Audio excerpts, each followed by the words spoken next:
Hi friends, இன்னைக்கு சும்மா சின்ன ஒரு லாக் மாதிரி பார்ப்போம். மணி வந்து 10 ஆகிடுச்சு. 10:30 மணிக்கெலாம் வந்து ரெஸ்டாரண்ட்டுக்கு போனோம்.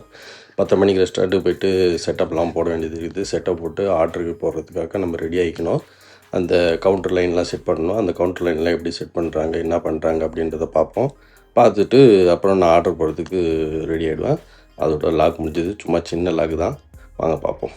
ஃபஸ்ட்டு எப்போவுமே வந்தோடனே இந்த கவுண்டரை தான் க்ளீன் பண்ணிவிட்டு ரீஃபில் பண்ணி செட் பண்ணணும். இது எப்போவுமே நான் நைட்டே வந்து முடிச்சுட்டு போயிடுவேன். நேற்று நைட்டு ரொம்ப பிஸியாக இருந்தனால என்னால் பண்ண முடியல. அதனால் இப்போ வந்து இந்த காலையில் வந்தோடனே ரீஃபில் பண்ணி க்ளீன் பண்ணி செட் பண்ணிடுறேன். செட் பண்ணிவிட்டு உங்களுக்கு இது வந்து எப்படி இருக்குன்றதை உங்களுக்கு காமிக்கிறேன். அதுக்கு நடுவில் நேற்று நைட்டு நம்ம ஊற வச்சு அந்த சன்னாதெல்லாம் சாப்பிட்டுக்கிட்டு இந்த வேலையை முடிச்சுடுவோம். இப்போ எல்லாத்தையும் நம்ம வந்து தொடச்சி க்ளீன் பண்ணி ரீஃபில் பண்ணியாச்சு.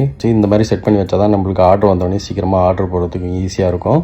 அதுவும் இல்லாமல் நம்மளுக்கு கோல்ட் ரூமில் என்ன இருக்குது என்ன இல்லைன்றது அப்போ தான் ரீஃபில் பண்ணும்போது எது இல்லையோ அதெல்லாம் நம்ம வந்து ரெடி பண்ணுற மாதிரி இருக்கும். இப்போ நிறையா சாசஸ்லாம் இப்போ இல்லை. ஸோ அதுக்கு முன்னாடி இது எல்லாத்தையும் செட் பண்ணிவிட்டு இந்த மசாலா எல்லாத்தையும் ரீஃபில் பண்ணி செட் பண்ணியாச்சு.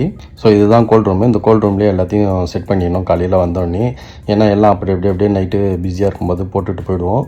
அதனால் வந்தோடனே காலையில் எல்லாத்தையும் செட் பண்ணிவிட்டு நீட்டாக ரெடி பண்ணிவிட்டு என்ன இருக்குது இல்லைன்னு செக் பண்ணிவிட்டு அதை நம்ம ரெடி பண்ணுறதுக்கு ஒரு ஐடியா வந்துடும். இப்போ நம்ம ஆர்டர் போடுறதுக்கு ஸ்டார்ட் பண்ணிட வேண்டியதான் வேலையை. இப்போ 1 by 1 ஏதாவது ஆர்டர் வரும். ஆர்டர் வரும்போது ஆர்டரையும் பார்க்கணும். அதே சேம் டைமையும் இப்போ நம்மளுக்கு முடிஞ்சு போன இந்த சாஸ்லாம் பண்ண வேண்டியது இருக்குது. ஸோ அதையும் சைடில் ஒர்க்கர்ஸ் வந்து ஸ்டார்ட் பண்ணியாச்சு. அவ்வளோதான், சாஸ் எல்லாம் ரெடி ஆகிடுச்சு. இன்றைக்கி சாஸ்லாம் இப்போதைக்கு முடிச்சாச்சு. இன்னும் நிறையா ஒர்க்லாம் இருந்தது. அதெல்லாம் நான் உங்களுக்கு காமிக்கல. ஏன்னா இன்றைக்கி தான் ஃபஸ்ட் டைம் வீடியோ எடுக்கிறனால எல்லாத்தையும் எடுக்க முடியாதனால சும்மா ஒரு கிளிப்பு மட்டும் எடுத்தேன். இப்போ டைம் கரெக்டாக 3:10 ஆகிடுச்சு. 3:10 ஆகிடுச்சு. பிரேக் வந்தாச்சு.